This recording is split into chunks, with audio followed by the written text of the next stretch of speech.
No mountaintop finish or time trials in this year's edition of Paris-Nice means the potential for an even contest in the general classification. One man who isn't around to defend his GC title in this race is Richie Porte, pulled from the lineup at the last minute to cover an injury to Chris Froome at Tirreno Adriatico. Another notable absentee is BMC's TJ van Garderen, who withdrew from the race soon after he started it, looking drained after suffering with illness over the preceding days. On a bright spring day with little wind, the pace in the peloton was brisk, well over 40 km an hour for the stage. One lone escapee in the form of Christophe Laborie from Breton Séché Environnement provided something for the peloton to chase, and in fact the catch was made with 50 km still to run, with riders in the bunch looking eager not to let Laborie take too many bonus seconds at sprint point number 2. A bunch sprint duly contested the finish, and history repeated itself as Nacer Bouhanni took the opening stage, as he did in 2013. This was made all the more impressive by the fact that he hit the deck earlier in the stage, with his injuries quite clear to see on the podium.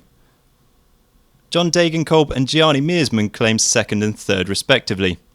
Although the race for the yellow jersey is in its early stages, another big crash on the final circuit has already distanced the likes of Simon Gerrans, Romain Bardet and Thomas Voeckler by 1 minute and 9 seconds.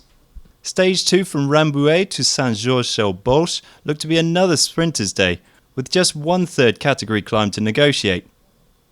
Breton Séché once again had a man in the breakaway in Anthony Delaplace, and he was joined by Alexis Saramotins of IM Cycling. Their lead crept out towards 9 minutes before teams like Giant Shimano, Omega Pharma Quickstep and Francis Dejour began to work in the peloton. The duo up front took the bulk of the time bonuses en route, with Meersman contesting to pick up the remaining seconds at the 2 intermediate sprints.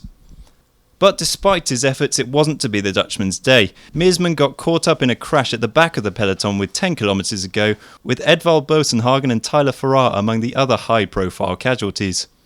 A bit of assistance from the Omega Pharma Quickstep team car helped Meersman back towards the head of the race, a move which the race commissaires took a dim view of. Meanwhile up front, Saramotins was the last of the break to be caught as the peloton sorted themselves out for the finish. A tight technical last couple of kilometres made for a somewhat unpredictable final sprint. As expected, Giant Shimano brought John Degenkolb to the front, but Belkin's Moreno Hofland found the German's wheel and held him off to the line, with Nacer Bouhanni taking third.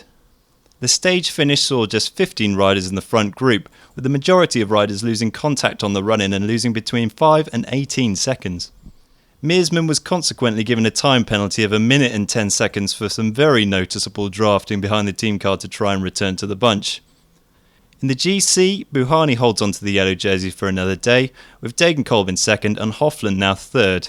Tomorrow's stage is certainly one for the fans of motor racing as well as cycling, with the last 4.5 kilometres taking place on the Magny-Cours circuit, former home of the French Grand Prix.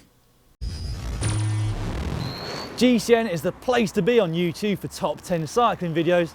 Have you seen this one? If not, click here.